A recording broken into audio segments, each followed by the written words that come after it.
Norris, Where is the Machine? Part 1. The Offer. The meeting was at 1 o'clock in a glass and chrome office tower on Wilshire Boulevard that had been built to communicate a single message to everyone who entered it. We own this. The carpets were thick enough to muffle sound into a condition that resembled consent, and the receptionist who collected Chuck Norris from the lobby and conveyed him upward in a silent elevator had the smooth competence of someone trained never to register surprise at anything. The man behind the desk on the 14th floor was named Gerald Hatch.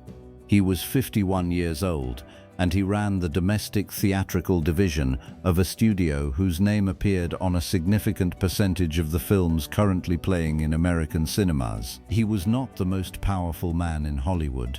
There were 3 or 4 above him in the actual architecture. But he was the most powerful man Chuck was likely to meet in a room like this, at this stage of what could not yet, in 1974, quite be called his career. Chuck was 34 years old. He had been in 2 films, Way of the Dragon with Bruce Lee, in which he had played the villain and been killed, and a small independent production that had not yet been released. He was known in specific circles and unknown in most others. He was a karate champion who had retired undefeated 6 weeks earlier because there was no one left to fight. And he was sitting in a Wilshire Boulevard office because Steve McQueen had made a call. Hatch had the manner of a man who spent most of his professional life delivering assessments that were presented as facts. He looked at Chuck with the practiced evaluative eye of someone whose job was to determine, in the first 8 minutes of a meeting, whether a person was a commodity worth investment. The martial arts genre is the next wave, Hatch said. Bruce Lee proved the audience exists. Lee is gone. That audience doesn't disappear because the star does. It looks for the next one. We want to develop you as that next one. What does development mean? Chuck said. Hatch smiled the smile of someone who appreciated a direct question because it allowed him to demonstrate the directness of his answer.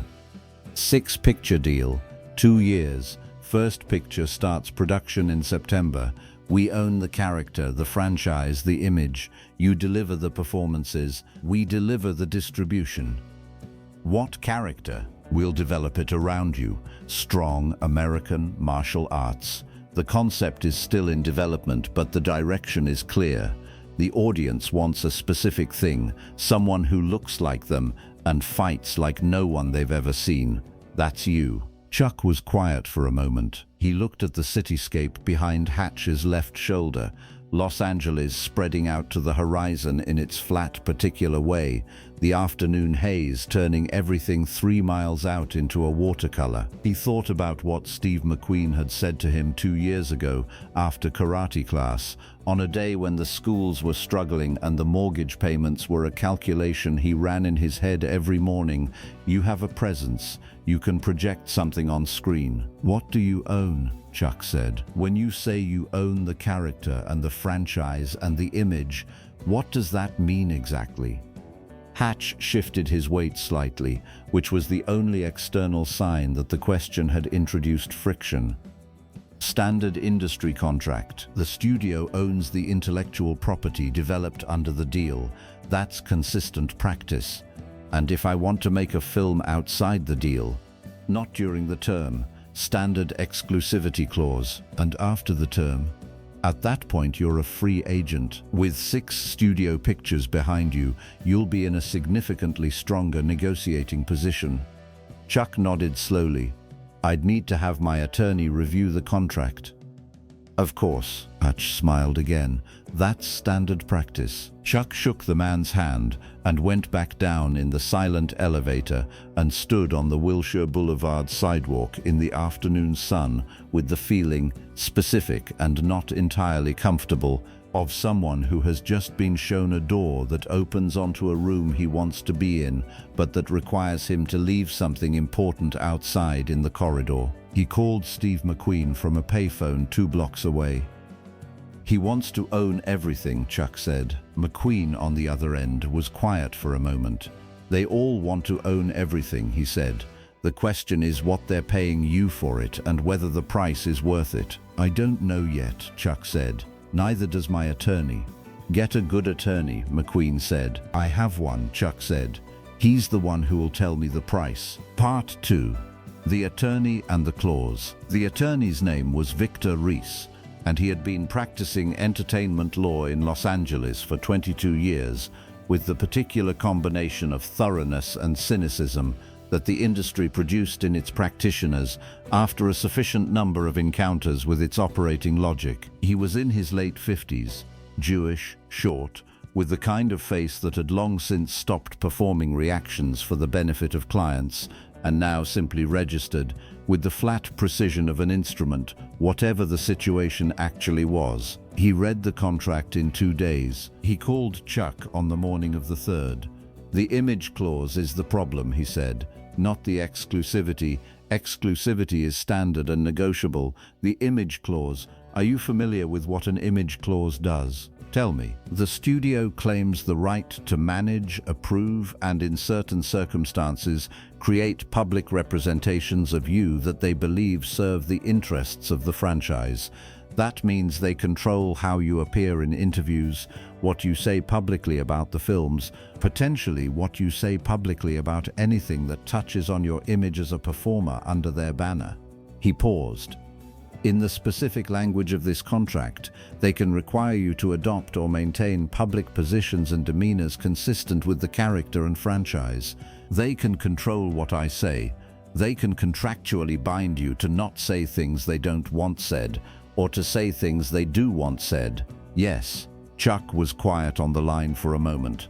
And if I violate the clause, damages, potentially significant damages, they also retain the right to replace you in the franchise mid-contract, which means you produce the films, help establish the character and the audience, and they can then use someone else in the role and keep the intellectual property you helped develop.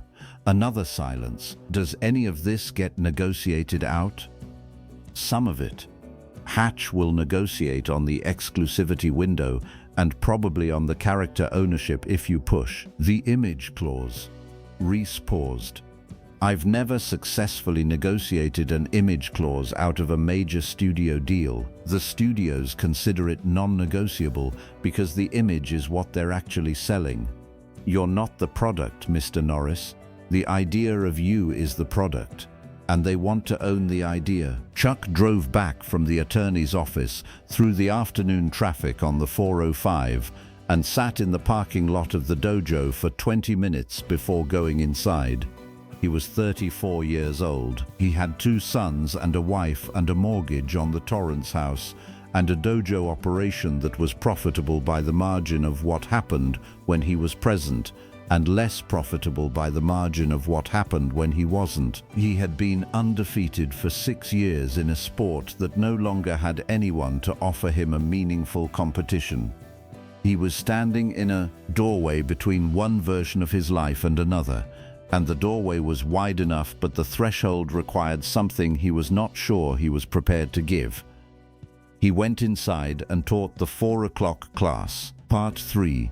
The conversation in the parking lot. 3 weeks later, the studio called with a revised offer. The exclusivity window had been shortened. The character ownership language had been softened marginally.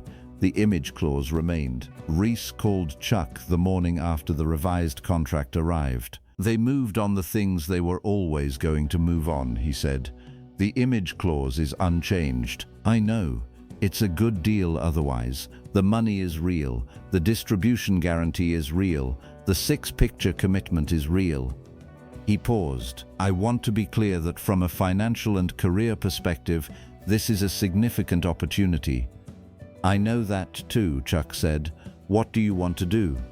Chuck told him he'd call back by the end of the week. He hung up and sat in his office with the revised contract on the desk in front of him and thought about the specific nature of what was being asked. The image clause was not in isolation an unreasonable thing. He understood why studios wanted it. The business they were in was the business of controlling narratives, and an actor who said the wrong thing to the wrong reporter at the wrong moment could damage a franchise that represented a significant financial investment. From a purely commercial perspective, the clause was rational. The problem was not whether it was rational. The problem was what it meant about who he was going to be in the world if he signed it. He had grown up in a house where a man's word was the only currency that moved freely, because all other currencies had run out. His father had had opinions and had been willing to voice them regardless of whether anyone wanted to hear them, which was one of the things that had made him a difficult father, and also, Chuck had come to understand, one of the things he had inherited from him. He had always said what he thought, not always at the right time, not always with the right tact, not always in ways that served him well, but with a consistency that he had come to understand as not merely a habit but a value. He was the person who said what he thought. That was part of what he was. The image clause asked him to become a person who said what the studio thought. He was still in his office when the parking lot light came on outside the window, which meant it was dark, which meant he had been sitting there for several hours. He called Steve McQueen. McQueen listened to the whole thing without interruption. When Chuck finished, McQueen said, "What does Diane think?" Chuck hadn't asked Diane. He realized this with a specific quality of discomfort. "I haven't told her about the clause." "Tell her," McQueen said. "She's been with you through everything else. She deserves to be in the room for this one."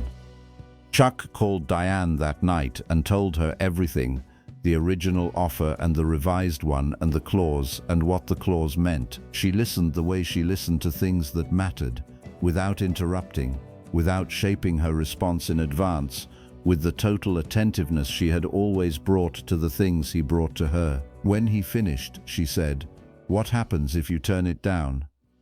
"We go on," Chuck said. "The dojo, the schools. I try to find something in film that doesn't require me to give them what they're asking for. And if that doesn't exist, then maybe film isn't what I'm supposed to do," he said. "Maybe Steve was wrong." Diane was quiet for a moment. Then, "Steve wasn't wrong about you. He might have been wrong about the timing." Part 4. The leak.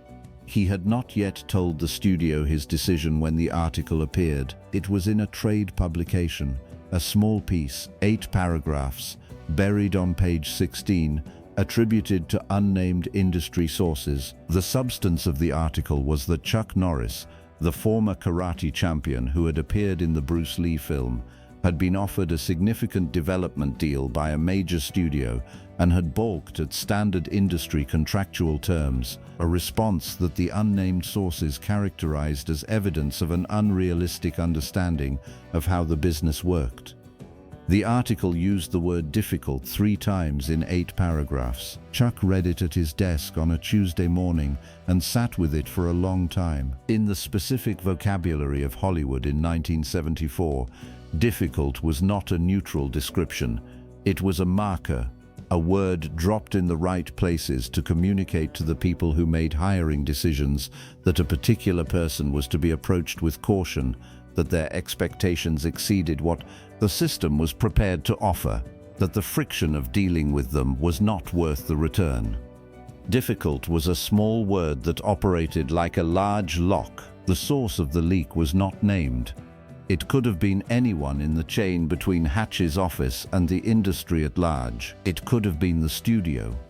It could have been someone at his agent's office who had talked to someone at someone else's office. In Hollywood, information moved through informal channels with the efficiency of water finding cracks, and the motivations for its movement were rarely singular or identifiable. What was identifiable was the effect. Reese called that afternoon. 3 other meetings you had scheduled this month have been quietly postponed, the attorney said. Not cancelled, postponed. Which is the industry's way of cancelling something without having to say so. Because of the article. Because of what the article signals. Someone wanted it out there before your decision was public. If you say yes to Hatch's deal, the article looks like early pushback from a negotiating actor who came around. If you say no, the article becomes the first chapter of a narrative about why your career didn't happen. Chuck was quiet. It's preemptive. It's sophisticated, Reese said, and it means someone at the studio or close to it decided to get ahead of a potential no. Can we find out who? We can speculate, the attorney said. We can't prove, and proving it wouldn't change what the article has already done in the rooms where decisions are made. Chuck put down the phone and went and stood in the dojo. Empty at this hour, the morning light coming through the east window in the long, clean lines he had known for 10 years. He had stood in this room through the early losses when the students asked why they should train with someone who kept losing. He had stood in it during the months after Whelan died, when grief had the specific quality of weight that makes ordinary movement feel like it requires negotiation. He had stood in it on the morning of the championship and on a dozen mornings after that, when the title had been defended, and he had come back to this room, and the room had been exactly what it always was: the same floor, the same light, the same silence that contained the memory of everything that had ever happened in it. The studio wanted to own his image. Someone at the studio had decided to damage it before he could decide whether to let them. He thought about that for a while. Then he sat down at his desk and called Victor Reese. "Tell Hatch I'm declining the offer," he said, "and tell him we know the article was sourced from his side. I'm not making a formal accusation, I'm just letting him know I'm aware." Reese was quiet for a moment. "That last part is a significant thing to say." "I know," Chuck said. "Say it anyway." Part 5, the year after. The year after the Hatch deal fell apart was, by most external measures, difficult. The 3 postponed meetings did not reschedule. 2 agents who had expressed interest in representing him became unavailable. A producer who had mentioned a possible project stopped returning calls. None of this was dramatic. There were no confrontations, no explicit blacklisting, no scenes. It was simply that the doors that had been open were now closed, and closed doors don't announce themselves. They just stop being open. Chuck ran the dojo. He taught his classes. He sent his black belts to cover the other schools and reviewed the numbers on weekends and made the payroll decisions and did the 10,000 ordinary things that constitute the maintenance of a business that exists because you decided it would exist and will cease to exist the moment you stop deciding. He also, quietly and without fanfare, began writing. This was Steve McQueen's suggestion. McQueen had called in January, 2 months after the Hatch deal dissolved, and had said, "You understand stories because you understand conflict. Write the story you want to be in. Don't wait for someone to offer it to you." Chuck had not considered himself a writer. He had never written anything for public consumption, except the occasional brief statement for a martial arts publication. But McQueen's logic was the same logic McQueen had applied 2 years earlier about acting. You can do it. Apply the same principle you teach, the belief that you can achieve anything with the right mindset. He wrote in the mornings before the 5 o'clock training, in the same dark and quiet that he had always used for the work that mattered. He wrote badly at first, with the clunky self-consciousness of someone new to a medium, trying to do too much with every sentence. He kept writing. He got less bad. Then he got better. The writing was, in its way, like the early years of competition. You showed up, you did the work, you got beaten, you came back, you got less beaten. By March, he had a treatment for a film. He was not sure it was a good treatment. He gave it to McQueen, who read it in 2 days and called back. "It's not polished," McQueen said, "but it's real. There's something in it that couldn't have come from someone who didn't actually believe in what they were writing." "What do I do with it?" "Don't take it to the studios," McQueen said. "Not yet. Take it to the independents, the ones who make money from the audience rather than from the studios. There are 3 of them in this city who will read this kind of thing, and if they say no, then you write the next one," McQueen said. "That's how this works." Part 6. The Independent. The production company was on Sunset Boulevard, in a building that had not been renovated since approximately the Eisenhower administration, and that communicated in every peeling paint chip and slightly unlevel doorframe a total indifference to the impression it made. The man who ran it was named Bobby Fisk, and he was 55 years old and had been making low-budget action pictures for 20 years with the philosophical consistency of someone who had long ago stopped being interested in prestige and was purely interested in whether the movie was worth the ticket price of the audience who paid for it. Fisk read the treatment in 3 days. He called Chuck. "I can make this for $800,000, he said. "That's not a lot." "I know. Distribution will be regional first. We don't have the networks that Hatch has." "I know. The image is yours. You get final approval on marketing materials. I own the picture. You own yourself." He paused. "That's the deal I can offer. It's not the deal Hatch offered. It's better than the deal Hatch offered," Chuck said. Fisk was quiet for a moment. "The trade piece said you were difficult." "I know. I didn't find it difficult to talk to you." "I know that too," Chuck said. They shot the film the following spring, in 6 weeks, in Southern California locations that stood in for the geographical ambiguity required by the story. The budget was exactly $800,000, which ran out with 4 days of shooting to go and was extended by a bridge loan that Bobby Fisk arranged at personal cost and personal risk, because he had watched the dailies and believed in what was happening on the screen. The film opened in 3 regional markets in the spring of 1976. It did not have the distribution network or the marketing budget of a studio picture. What it had was an audience, people who went on the basis of word of mouth, who came back a second time, who told the people they knew. It earned 11 times its production cost in its first theatrical run. It was not a cultural event, it was a working picture that worked, which in the economy of the independent film business was exactly what mattered. Gerald Hatch did not call. Chuck did not expect him to. Epilogue the terms of his own. Steve McQueen died in November of 1980. Chuck flew to the service and stood in the back of the church in Ventura and thought about a karate class and a parking lot conversation and the specific quality of McQueen's certainty about things, the way he delivered assessments of people with the authority of someone who had been paying very close attention for a very long time and had no interest in being polite at the expense of being accurate. You have a presence. You can project something on screen. He had been right. He had also been right that timing mattered. The 6 years between that conversation and the production of the first picture that worked were not wasted years. They were the years in which Chuck had learned what the business was, what he was within it, and what conditions were non-negotiable. The image clause had not been an arbitrary line in the sand.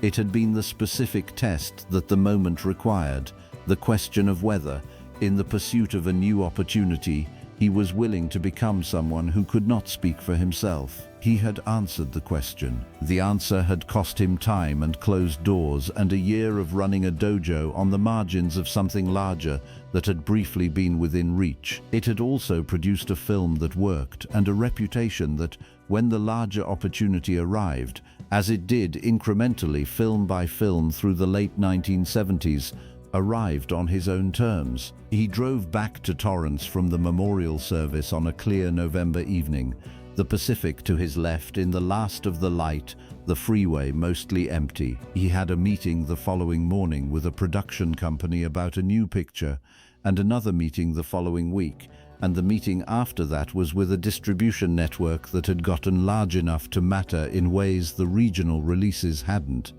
None of it had happened fast. All of it had happened in sequence. He pulled into the dojo parking lot and sat in the car for a moment. The building was dark. The last class had ended hours ago, and Paulie had locked up. Chuck let himself in and stood in the empty room in the dark. The floor under his feet was the same floor it had always been. The mirrors on the wall were the same mirrors. The silence was the silence it always was.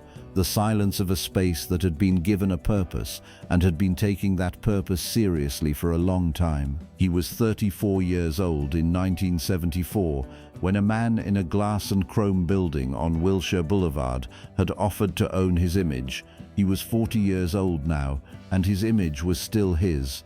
That was the math.